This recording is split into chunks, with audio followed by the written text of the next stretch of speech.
Баршаңызға қайырлы күн достар, каналыма қош келдіңіздер. Бүгін сіздерге дәмі тіл үйіретін пиязбен қаттама нан жасайтын боламын. Егер де каналымда жаңа көрермен болсаңыздар, каналыма тіркеліп кетуді ұмытпаңыздар. Қаттама нанымызды осындай ашытылған үлпілдеп тұрған қамырдан жасайтын боламын. Видеоны соңына дейін қараңыздар. Бірінші аппарат дайындап аламын. Жылы суға тұз, қант, ашытқымызды салып, жақсылап араластырамыз.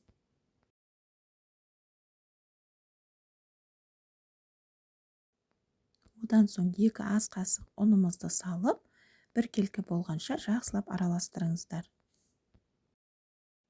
Мен қажет заттың барлығын описание бөліміне жазып қалдырамын. Енді бетін жауып 15-20 минутқа қойыңыздар. Апарамыз мінеки әдемі болып көтерілді. Енді қамырымызды илейтін боламыз. Алдын ала иленген ұнымызға апарамызды құямыз.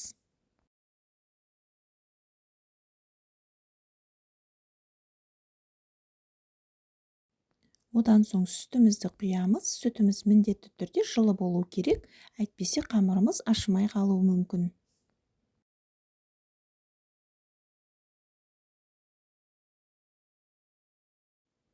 Басында осылай араластырып алыңыздар. Басы бірігіп бастағанда қолымызбен илейтін боламыз.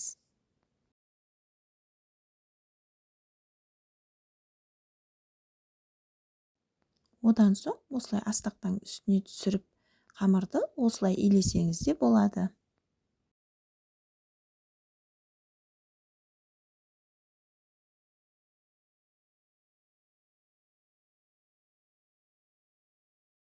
Бөлме температурасындағы сары майымызды қосып, қамырымызды осылай илейміз. Қамырды осылай жасасаңыздар, қамырдың араларына ауа кіріп, қамырымыз өте әдемі болып көтерілетін болады. Мінеки сары майымыз толық қамырға сіңді. Қамырдың жұмсақтығы осындай болады. Енді ыдысымызға сұйық май құйып майлайтын боламыз.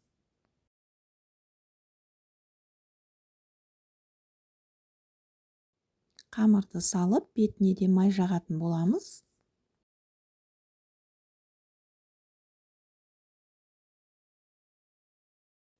Майлап болғаннан соң пленкамен бетін жауып 15 минутқа жылы жерге қойыңыздар.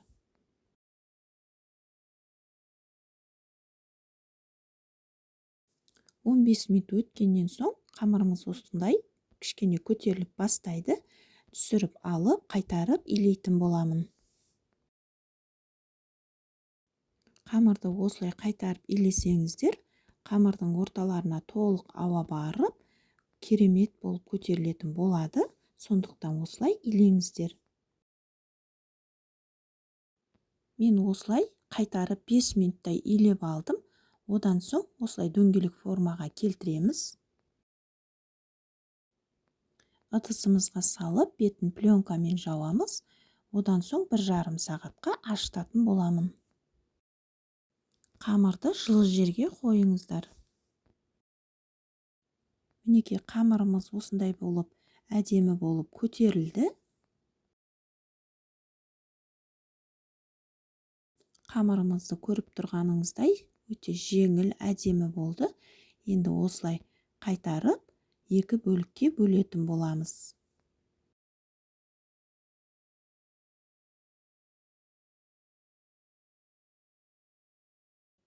Қамырдың араларына қарасаңыздар, өте әдемі болып ашыды. Ортасына салатын салмамызды дайындағанша қамырымызды осылай тындырып аламыз.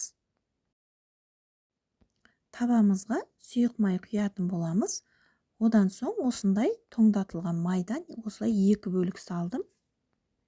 Тоңмай салсаңыздар, қаттамаңыз өте қытырлақ болып шығады.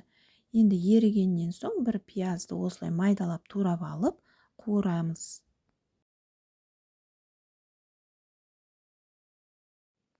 Дәміне қарай тұз, қара бұрыш саламыз. Одан соң жақсылап араластырып, 5 минуттай қуыратын боламыз. Енді қамырымызды жұқа етіп жаюымыз қажет.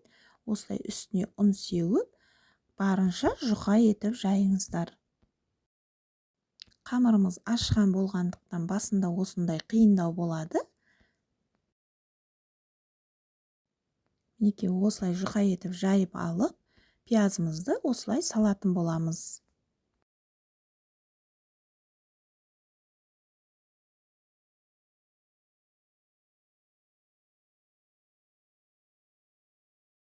Қамырымызға толықтай жағып шығамыз.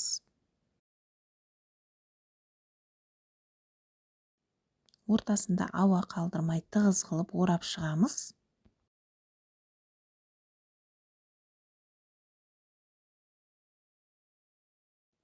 Одан соң осылай айналдырып алыңыздар. Ортасына тоңмай салынғандықтан қамырымызды холодильникке қоюдың қажеті жоқ. Осылай дайын. Енді осындай қылып жайып шығамыз. Формамызға салып, осындай вилкамен тесіп шығыңыздар. Жұмыртқаның сарыуызына азғана сүт құйып, жақсылап араластырамыз. Нанымыздың бетіне осылай толық жағып шығатын боламыз. Қызып тұрған пеште 180 градуста қызарғанша пісіріп алыңыздар. Осы рецептпен жасап көріңіздер. Назарларыңызға рахмет.